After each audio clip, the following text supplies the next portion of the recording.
A review of the stock market crash of 1929. The Great Wall Street crash just previous to the Great Depression of the 1930s has become a part of North American legend.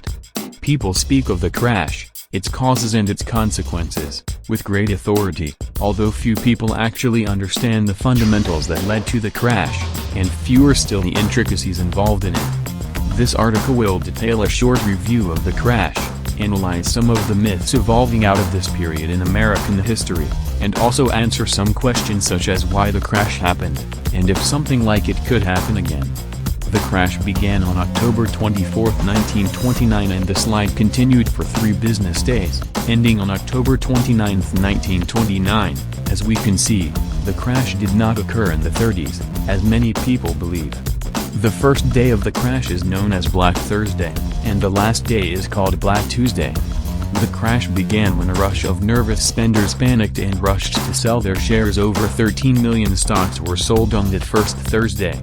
In an attempt to halt the slide, several bankers and businessmen gathered and tried to rally the numbers by buying up blue-chip stocks, a tactic that had worked in 1909. This was to prove only a temporary fix, however. Over the weekend, while the stock markets were closed, the media added to the fear of investors as they published their wrap-ups to the week. By Monday, a fearful populace, nerves on edge due to the reports, were waiting to liquidate. Again, industrial giants and other businesses tried to halt the panic by demonstrating their faith in the system by buying more stock, but the slide would not stop.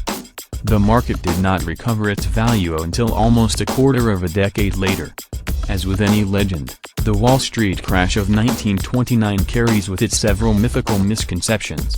To start with, the crash did not lead to the Great Depression. In fact, many financial analysts and historians are still not sure to what degree the crash even contributed. The economic forecasts were poor before Wall Street fell, and it was poor people who could not even afford to think about stocks that were the most affected by the Depression. For these people, poverty was mostly caused by very poor farming conditions. There was also not the onslaught of suicides that is commonly referred to. A few investors did succumb to depression, but their numbers are generally agreed to have been very small, indeed enough to count on one hand. What was it that caused this crash?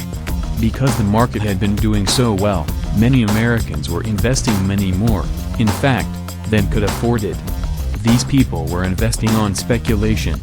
This means that they were buying stocks with an eye to selling them in the future for a higher profit, and to achieve the capital to invest they borrowed from banks.